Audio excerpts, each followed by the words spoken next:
मित्रांनो, तुमचं पुन्हा एकदा सुमिरित मराठी ह्या यूट्यूब चॅनेलवर स्वागत आहे.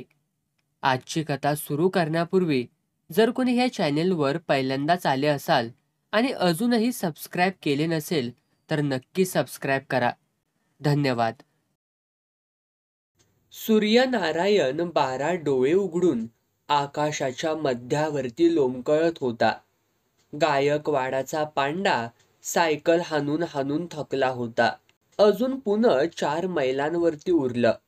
पांडा एव्हानाच पुरता भेंडाळला होता. त्याचं माकड हाड मज्जारज्जूला रुतायला लागलं. सायकलला दुधाच्या 2 घागरी लावून पांडा पुण्याकडे येत होता. 8:30-9च्या टायमाला पुण्याला टच होणारा पांडा 3-4 तासानं लेट होता. सायकलचं टायर बसलं. पंक्चरची उस्तवारी करण्यात हकनाक 2 तास गेले. त्यात जागेवरून हलायलाच तासभर वेळ झाला होता. पांडा कातवला. त्यानं घड्याळाला शिव्या घातल्या आणि सायकल दामटायला सुरुवात केली. पांडा पुण्यात आला तो 1:30 वाजून गेलेला. त्यानं सायकल दूधभट्टीकडे नेली. सायकलवरच्या दुधाच्या घागरी उतरवल्या. साऱ्या गाळ्यावर घागरी घेऊन तो फिरला, पण जाम गिऱ्हाईक गावलं नाही. रात्रीचं दूध जाग्यावर पोचेतो तब्बल 18 तासांचं शिळं झालेलं. त्यात वाटसारी उन्हात शेकून निघालेलं दूध कोणच घ्यायला धजेना.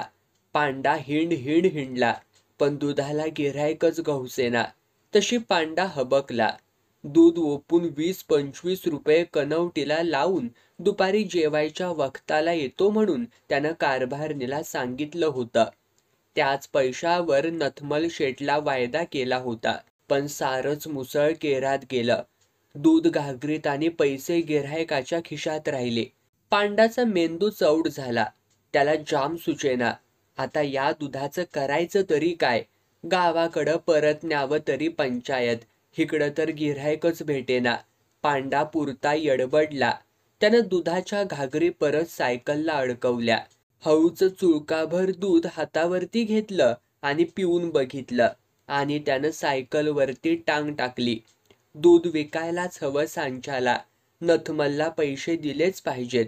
बिन पैशाचं घरी गेलं तर कारभारीन धुणं धुतल्यासारखं धुवून काढील. साऱ्या कल्पनांनीच पांडा चिमटून गेला. पायात भेंडोळी आली तरी पांडा सायकल दामटत होता. दुधाला गिऱ्हाईक शोधण्या वाचून त्याला गत्यंतर नव्हतं. हेलकावे खात झोकंड्या देत पांडा हवा गेलेल्या फुग्यासारखा चुपचाप चालला होता. प्रत्येक अमृततुल्य वाल्याला दूध हवं का विचारत जिमखान्यावर पोहोचला. अजून दुधाच्या घागरी अखबंद होत्या. पांडाच अर्धा झाला होता. सायकलसारखं त्याचं नशीबही आज पंक्चर झालं होतं. खऱ्याची दुनिया नाही. मरावं पण हातात पैसाच पडेना. देव पण परगावला गेल्यासारखा वागायला लागलाय. इत्यादी नवसमाजवादी विचार त्याच्या डोक्यामध्ये यायला लागले. पांडा विचाराच्या तंद्रीतच आपटे रोडकडे वळला. दुपारची 2-2:30ची वेळ. सूर्य उन्ह ओकत होता. रस्त्यावरती एखाद दुसरा माणूस वावरत होता एवढीच रहदारी. पांडा निर्जीवपणे रस्त्याच्या मधून सायकल चालवत होता. दुधाच्या घागरी सायकलच्या चिमट्याला किचकिचत होत्या. ट्या ट्या ट्या. स्कूटरच्या हॉर्न पांडा दचकला. समोरने एक स्कूटर भरधाव वेगानं येत होती. पांडा पुरता भांबावला. डावीकडं वळू का उजवीकडं वळू अशी त्याची द्विधा मनस्थिती झाली आणि अचानक पांडा उजवीकडं वळला. धडाम धड. प्रचंड आवाज झाला. स्कूटर सरळ पांडाच्या सायकलवरतीच येऊन धडकली. सायकलवरून पांडा बाजूला फेकला गेला. सायकल खाली कोसळली. दुधाच्या घागरी पालथ्या झाल्या. रस्ताभर दूधच दूध झालं. स्कूटर पण रस्त्याच्या कडेला घसरली. स्कूटर चालवण्यास शिकणारी तरुणी व तिला शिकविणारा तरुण दोघेही खाली पडली. क्षणभर काय झालं कुणालाच समजेना. तोवर आवाजानं आजूबाजूची 4-5 माणसं जमली. तरुणानं आपले कपडे झटकले आणि त्या तरुणीला हात देऊन उठवलं. तो तरुण 25च्या आसपासचा होता. टाईट पॅन्ट, ब्लाऊज पीसच्या कापडाचा बुशशर्ट डोळ्यावरती गॉगल, डोक्यावर केसाचा कोंबडा, चालू जमान्याच्या चालू हिरो सारखा मेकअप केलेला तो तरुण होता. ती तरुणी 20-22ची, स्लीवलेस ब्लाऊज, 9 इंच उघडं पोट, बेंबीच्या खाली साडी नेसलेली गोरी पान पोरगी होती. रेवती तुला कुठं लागलं का? तरुणानं विचारलं. रेवती भीतीनं थर थर कापत होती. आई ग, माझं कंबरड मोडलं ग. पांडा जाग्यावर बसूनच इवळला. अहो मिस्टर, तुमच्या रेवतीचं कौतुक नंतर करा, आधी त्या बिचाऱ्या दूधवाल्याला उठवा. बाजूला जमलेल्या गर्दीतून एक जाडाभरडा आवाज आला. एव्हाना आणखी 5-25 माणसं गोळा झाली होती. रेवती पुरती भांबावून गेली होती. तो तरुण पांडाकडे गेला. पाहुणं, तुम्हाला कुठं लागलं काय? तरुणाने विचारलं. अरे बेलाशक, आमच्या अंगावरती स्कूटरी घालतायसा आणि वर पाहुणं म्हणतायसा? पांडा खेकसला. गर्दीतून फिदी फिदी हसण्याचा आवाज आला. तो तरुण पुरता वरमला. ती तरुणी, तो तरुण आणि पांडा तिघांनी आपले कपडे झटकले. किरकोळ खरचटण्यापलीकडे कुणालाच काही झालं नव्हतं. काय हो दूधवाले, सायकल धड चालवायला येत नाही तर रस्त्याच्या मधनं कशाला हो जात होता? तरुण उसन्या आवेशानं म्हणाला. माधव, कशाला उगाच शब्द वाढवतोयस? रेवती मध्येच बोलली. तू गप्प बस रेवती. गावंढळासारखं सायकली चालवतात आणि लोकांच्या डोक्याला ताप. माधव खवळून म्हणाला. साहेब, आम्ही एक गावंढळ, पण तुम्ही तर शहाणं होतासा नव्ह. वायचा अर्जंट ब्रेक लावायला काय जात होतं? पांडा संथपणे बोलला. अहो, तुमच्या भांडणात त्या बाईंची का शोभा? त्यांना काही लागलं सवरलं का ते तरी पहा ना आधी. एक कनवाळू ग्रहस्थ पुढं आले. आधी बाईंना न्या डॉक्टरकडे, मग चालू दे वादविवाद स्पर्धा. आणखी एक जणाला रेवतीचा कळवळ आला. हे सायकलवाले जणू आपल्या बापाचा रस्ता समजून गव्हर्नराप्रमाणे जातात. वर स्कूटरवाल्याला शिव्या घालायला तयार. आणखी एक तरुण द्रवला. बघता बघता 5-10 जण माधवच्या बाजूनं बोलू लागले. अर्थात रेवतीवर भाव मारायचा त्यांचा सुप्त उद्देश होता हे निराळं. पांडा गप्प गुमान होता. अहो, पण त्या गरीब बिचाऱ्या दूधवाल्याचं 2 घागरी दूध सांडलं, सायकल मोडली, त्याची बाजू तरी ऐकून घ्या. एक वयस्कर ग्रहस्थ पुढे येत म्हणाले. चूक त्याची. बावटासारखा एकदम मध्ये आला. त्याचं काय ऐकायचं? स्कूटरचं पण 5-50 रुपयांचं नुकसान झालंय. माधवनं सफाई दिली. हा साहेब, चूक कुणाची ते तुम्ही सांगू नकासा. आम्ही आपल्या आडाने बावट माणसं म्हणून चूक आमच्याच टक्कुऱ्यावरती घालतायसा व्हय? पांडानं जबाब दिला. काडीची अक्कल नाही आणि वर चूक पण कबूल करायची नाही. माधव चवताळला. साहेब, आम्हाला अक्कल असते तर दूधवाल्याचा धंदा केला असता का वा आम्ही? नुसतं स्कूटरवरतीच फिरलो असतो की. पांडा थंडपणे बोलला. हे माधव, असल्या अडाणी माणसाशी कशाला माथेफोड करतोयस? उगाच रस्त्यावरती शोभा नको. रेवतीनं माधवला चुचकारला. अगं, आपण गप्प बसतो म्हणूनही शेफारतात. कायदा खुंटेला बांधून ठेवतात आणि वर शिरजोरी. माधवला रेवती पुढं पुरुषार्थ दाखवायला चांगला दाब चान्स आला होता. त्यात आजूबाजूचे 5-10 जणही त्यांच्या बाजूला होते. पांडाच्या बाजूने एक वयस्कर ग्रहस्थ होता. बाकी सारे तटस्थ होते. माधव पुढं सरसावला आणि पडलेली स्कूटर उचलायला लागला तशी पांडानं त्याला अडवलं. साहेब, कायद्याच्या गोष्टी करतायसा ना तुम्ही? आता समध कायद्यानंच होऊ द्या. पंचनामा झाल्या बिगार गाडी हलवू नकासा.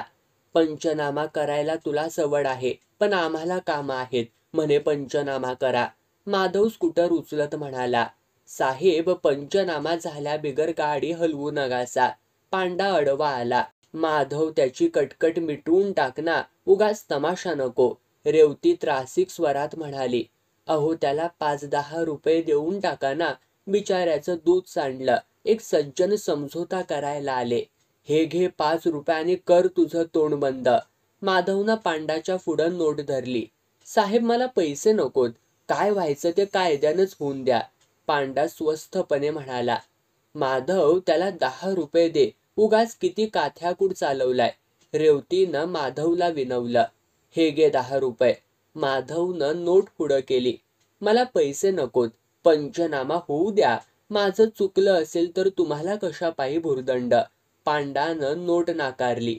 अहो त्याचं 25-30 रुपयांचं दूध सांडलंय आणि तुम्ही 10च रुपये कसे हो देताय? काहीतरी समजून उमजून द्या. त्या वयस्कर गृहस्थांनी सूचना केली. मला पैसे नकोत. माझ्या हातनं दूध सांडलं असतं तर मी कुणाकडनं व पैसे घेतलं असतं तर. काय व्हायचं ते कायद्यानंच होऊन द्या. पांडानं सूचना नाकारली. 25 रुपये देतो. मग तरी समाधान झालं का? माधवनं प्रश्न केला. साहेब, मी गरीब अडाणी माणूस. तुमच्याकडनं उगाच पैसे कशापायी व घेऊ? पोलीस येऊ द्यात. पंचनामा होऊ दे. काय कायद्यानं व्हायचं ते होईल. मला तुमचे पैसे नकोत.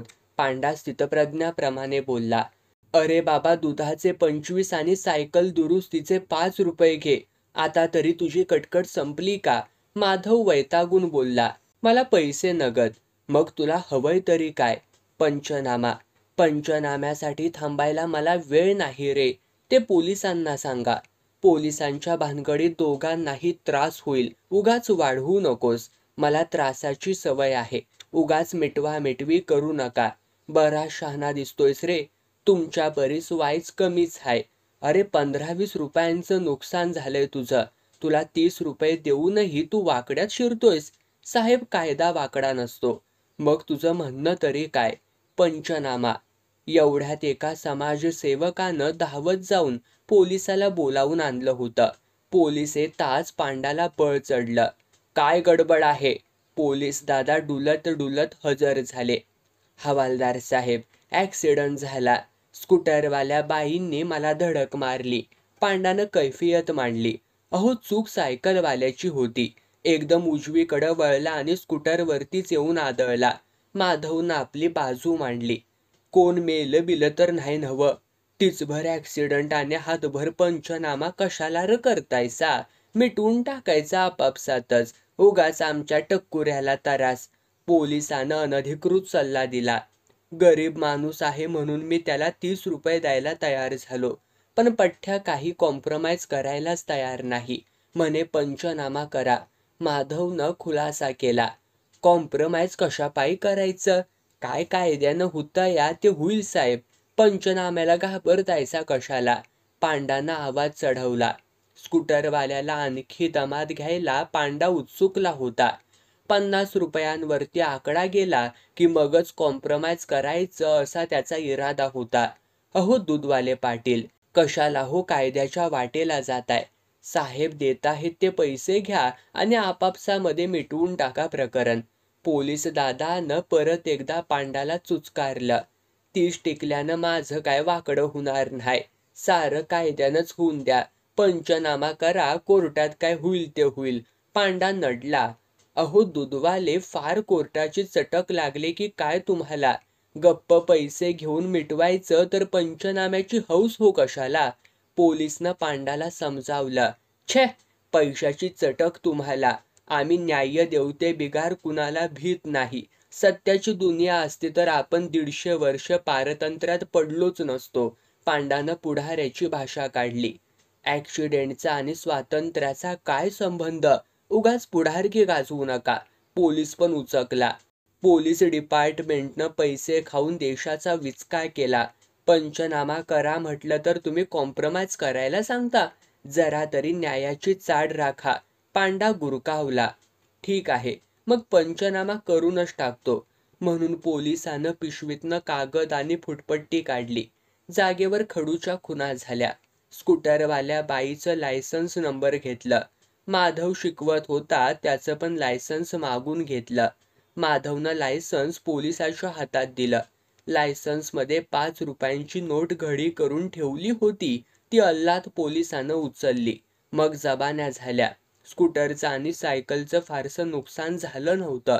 कुणाला फारशी इजा पण झाली नव्हती. राहता राहिली नुकसान भरपाई. अहो पाटील, दुधाची किंमत किती हो लिहायची? पोलिसानं पांडाला प्रश्न केला. बाजार भावानं सहज 50 रुपये होईल, पांडानं सांगितलं. अहो काय विलायती गाईचं दूध आहे वाटतं, म्हणे 50 रुपये किंमत. माधव उखडला. दुधातलं तुम्हाला काय कळतंय साहेब? पांडानं माधवला हिनवलं. अहो पाटील, जरा दुधाच्या घागरी इकडं आणा की. पोलिसनं पांडाला फरमावलं. अहो घागरीत काय बघताय, सारं दूध सांडून गेलंय. पांडा म्हणाला. पाटील घागर उपडी केली तर सारं दूध सांडतंय आणि घागर नुसती अंगावरच कलंडली तर आत थोडंसं दूध उरतंय. आणा घागरी इकडं.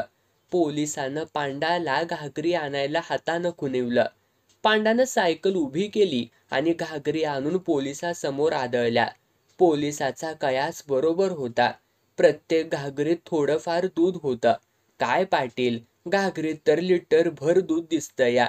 हवालदार साहेब, तुम्ही अगदी पायणशीर चाललायसा. त्या लिटरभर दुधानं काय होणार हाय? पांडानं तुष्यता दर्शवली. पोलिसानं घागर वाकडी केली आणि चुळूकभर दूध हातावर घेतलं आणि दुधाचं आचमन घेतलं. दूध तोंडात जाताच त्याच्या आंबट वासानं पोलिसाला दूधच पिववलं नाही. थू थू असं करीत त्यानं थुंकून टाकलं आणि पांडाला विचारलं, पाटील दूध कुठं चालवलं होतं? कुठं म्हणजे? ओपायला. पांडानं चटकन उत्तर दिलं. पोलिसानं सायकलवाला दूध विकण्यासाठी दूध घेऊन चालला होता असा पंचनाम्यात लगेच उल्लेख केला आणि पांडाला सांगितलं, पाटील, पंचनामा झाल्यावर दुधाच्या घागरी घेऊन गेटावर चला. तेव्हा कशा पायी? गेटावर दुधाचा पंचनामा करायचा आहे. दुधाचा आणि कसला व पंचनामा? दुधात पाणी मिसळलं आहे. दुधाला आंबट वास येतोय. दुधाचा पंचनामा करून तुमच्यावरती भेसळ प्रतिबंधकतेचा खटला भरायचाय. अहो हवालदार साहेब, दूध तपासायचं काम तुमचं नाही, ते काम कॉर्पोरेशनवाल्याचं असतंय. गेटातनं फोन करून कॉर्पोरेशनवाल्याला बोलावून घेता येईल. त्याच्या ताब्यात तुम्हाला तुमच्या दुधासकट द्यायचंय. असला कधी पंचनामा असतोय काय? ते गेटात साहेबालाच सांगा. पोलिसानं पंचनामा संपवला आणि पांडाच्या हातात दुधाच्या घागरी देत म्हटलं, पाटील, माझ्याबरोबर आता गेटात चला. आवा हवालदार साहेब, हा काय त्रास लावलायसा माझ्या मागं? सारं कायद्यानं होऊन द्या. रीतसर दुधाचा पंचनामा होऊ दे. पण हवालदार साहेब, हा काय न्याय झालाय काय? ते कोर्टालाच विचारा. अहो पण जरा समजूतदारपणानं घ्यावं माणसानं. कायद्याला समजूतदारपणा नसतो. अहो हवालदार साहेब, उगाच हो कशाला फाटे फोडताय? काहीतरी करून मिटवून टाका ना हे दुधाचं लफडं. पांडा गयावया करू लागला. तुमच्या ह्या मिटवा मिटवीनं देशाचं वाटोळं झालं. 150 वर्ष गुलामगिरीत पडलो. पोलिसानं पांडाचा उपदेश पांडाला परत केला. हवालदार साहेब, अव मिटवा मिटवी कोण करतया? आपलं कॉम्प्रोमाइज करून टाका. पांडानं विनवलं. पोलीस पुढं आणि पांडा मागून चालू लागले. थोडेफार अंतर चालल्यावर जरा तुरळक गर्दीच्या जागी पोलीस म्हणाला, हां बोला पाटील, कसलं कॉम्प्रोमाइज करायचंय तुम्हासनी? काय नाही, त्या आपलं दुधाचं जरा कॉम्प्रोमाइज करून टाका ना. पांडानं 5 रुपयांची नोट पुढं करत म्हटलं. आणि त्या ॲक्सिडेंटच्या पंचनाम्याचं हो काय? पोलिसानं प्रश्न केला. ते अबी घाला चुलीत. इथं कोर्टाची उसाभर करायला कुणाला हो फुरसत हाय? पांडानं पोलिसाच्या हातात नोट सरकवत म्हटलं,